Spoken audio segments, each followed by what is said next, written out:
God. Baba. Ni. Ulit. Baba lagi.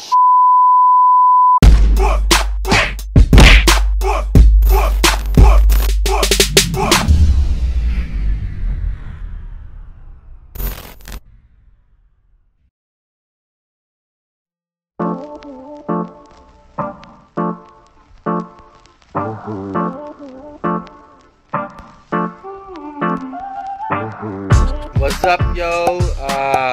Mga na punta karon sa Iligan. Iligan ang ganin eh. So mga punta karon sa Maria Cristina Falls. So dito atong last shoot for this week before tamag uli sa Davao City. So tara, banay ko ninyo. A few moments later. What?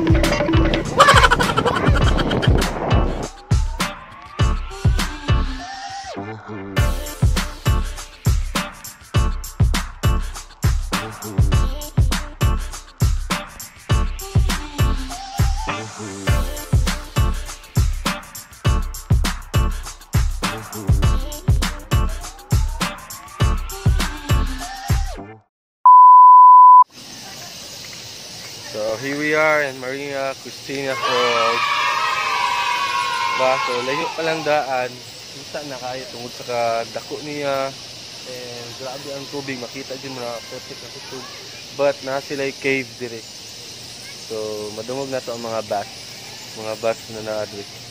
But dili dyan siya actually na kuan kaning cave na nasa daan made by nature. Man-made din siya. Cave. So dire na nagpuyo ang mga bass karon sa sulod. So tara adto ta sa Maria. So dool ta didto para mas makita na tuon sa jud kagwapong falls. Few inches later. Let's go.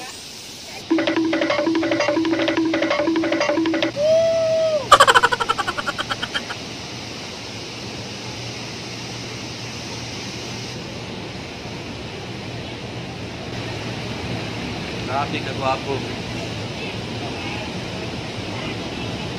Mawala gid siya og stress ba.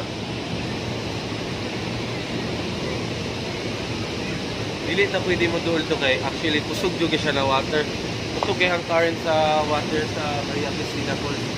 So itatanan nga malamay kita na yan dito ginakuha ang source sa kuryente sa Tibok Mindanao.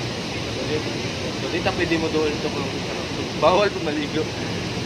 So gitagaan na ta diri og 15 minutes sa mga guard. And ayos kay nakasulod na diri for free lang kay atay mga kaila na naadri nag-work sa sulod. So ayos kayo. Pero kung musulod man ka diri siguro mo gasto siguro kag 25 pesos per person. Kung musulod ka diri sa Maria Cristina Falls. But 15 minutes lang ang tagal mo diri sa sulod. Pero sa 15 minutes sulit na kayo, gwapo kayo na.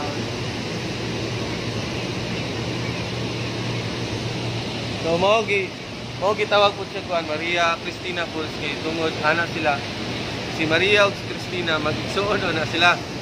Ambot ang tinon pero si Maria ni ambak ug si Cristina ni ambak po sila. Naghikog daw tungod sa gugma. Mo na magugma-gugma mo ay di mo ambak.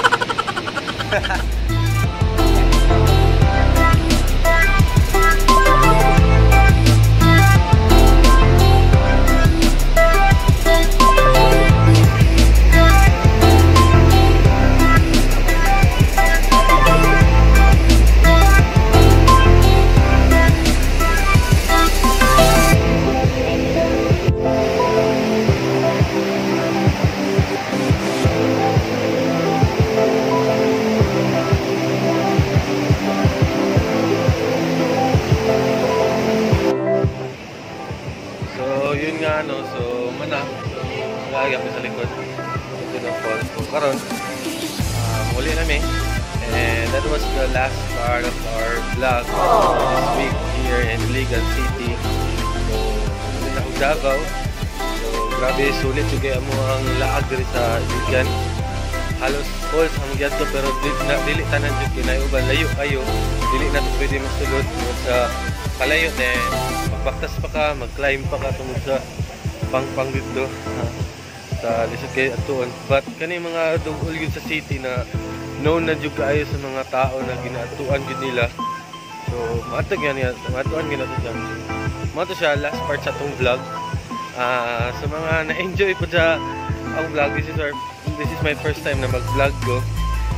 Unta na ganahan mo.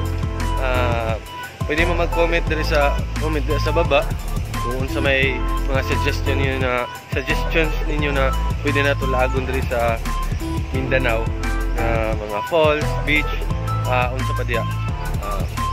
Comment lang mo diya. So please like, share and subscribe my channel. Salamat and bye-bye.